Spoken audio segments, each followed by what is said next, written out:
Gün evi dərindən yığışdıranda Məmmədvəli Nihat 2-ci sinif proqramı üzrə testlərini tapdım. Azərbaycan dilində 10 sual. Demək 10 sualdan oğlumun 3 səhvi var, 7-si düzdür. Üstəgəl, üstəgəl, çıx, üstəgəl, üstəgəl, üstəgəl, çıx, üstəgəl, üstəgəl, çıx. Deməli hər bir sual 10 bal verilsə, 10 sual eləyir 100 ballıq sistem. 100 ballıq sistemdən 3-ü səhv olduğuna görə 10 ballar çıxılırsa, 70 balla bu 4 eləyir. Mənim oğlumun prosta gündəliyini cırıb da həmişə qiymətləri 4 və 5 olub və 3-lər də olub. Eyni şəkildə də riyaziyyatda, baxın 10 sualdan 7-si düzdür, 3-ü səhvdir. Üstəgəl, üstəgəl, çıx, üstəgəl, üstəgəl, üstəgəl, çıx, üstəgəl, çıx, üstəgəl. Bu normal bir şeydir. Nəyə görə? Çünki bu uşaq disleksiyalıdır. Bu uşaq 2-ci sinifdə bilmədiyi şeyləri 3-cü sinifdə öyrənir. Hal-hazırdakı bu səhvlərə qayıdır, deyir ki, mama mən bu səhvləri necə yol verə bildim? Axı bunlar çox hasanddır. Yəni nə demək istəyirəm? 2-ci sinifdə bilmədiyi şeyləri artıq 3-cü sinifdə bilir, 3-cü sinifdə bilmədiyi şeyləri 4-də biləcək. Normaldır. Nəyə görə? Çünki disleksiyalı uşaqlarda həmişə zatormojeniyalar olur, onların biraz qavrama və ya problemləri olur. Hətta məsələn 2-ci sinifdə o sərbəst mətni oxuyub danışa bilmirdisə, 2-ci sinifdə, 3-cü sinifdə bunu çox mükəmməl şəkildə eləyir. Hətta müəllimi tərifləyir belə. Deyir ki, yaxşıdır. Soruşmuşam, maraqlanmışam. Valideyn, bu yaxınlarda bir valideyn mənə yaxınlaşıb başqa mövzu ilə bağlı və birdən-birə uşağımın təhsili ilə bağlı söhbət açdı. Birdən-birə özüm də şok oldum. Sənin uşağın qiymətləri bu ildən artıb.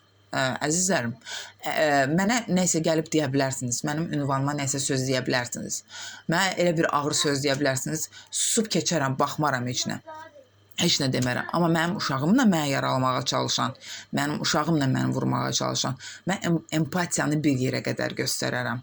Amma ondan sonra elə bir şəkildə ağır cavab verərəm və ağır şəkildə sizi tənqid edərəm. Qayıdıb deyərsiniz ki, kaş ki bu mənə 2 kəlmə ağır söz deyərdi, amma ağır tənqidləri etməyəydi. Çünki ağır tənqid heç bir zaman unudulmur. Amma ağır söz elə bir şəkildə unudulur ki, qayıdıb deyirsən ki, bu səviyyəsiz insandır, buna bax, ağzına gələni dedi, mənə çıxdı, getdi. Amma ağır şəkildə tənqid etsəm, bunu heç vaxt unutmazsınız. Çünki ağır şəkildə tənqid həmişə olunanda qarşı tərəf deyir ki, kəşke 2 kəlmə ağır söz desəydi.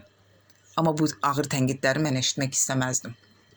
Nəyə görə? Çünki sən artıq öz səviyyəni anlayırsan. Çünki mən heç bir zaman, heç bir valideynlə, heç bir uşağı ilə vurmamışam. Məni uşağımla yaralamağa, vurmağa çalışan insan bilsin ki, mən susmayacam, sakit durmayacam. Başa düşürsünüz? Ona görə də məni uşağımla yaralamağa, vurmağa çalışan insan mənə yaxınlaşa bilməz. Mən evimdə 2 fərd yetişdirirəm. Fərd yetişdirməyə çalışıram daha doğrusu. Bir var törrəmə yetişdirəsən, bir var fərd. Kimsə gəlib mənim uşağımın hərəkəti ilə bağlı mənə şikayət eləsə, mən onu nəzərə alıb uşağımla evdə oturub danışaram. Amma mənim uşağımın təhsili ilə bağlı kimsə yaxınlaşıb mənimlə müzakirə etsə, onu elə bir şəkildə yaralayaram ki, ağır tənqidlərimlə bir ömür boyu unuda bilməz. Əgər mən sizin uşağınızın zəif tərəflərini görüb də heç bir şey söyləmirəm, əksinə motivasiya verirəm. Demək, bu mənim insanlığımdan qaynaqlanır. Çünki mən belə insanam. Mən heç vaxt bir insanı yaralamaq üçün onun uşağından vurmaram. Əksinə, həmən o insanın xəssiyyəti ilə bağlı onu ağır bir şəkildə tənqid edərəm.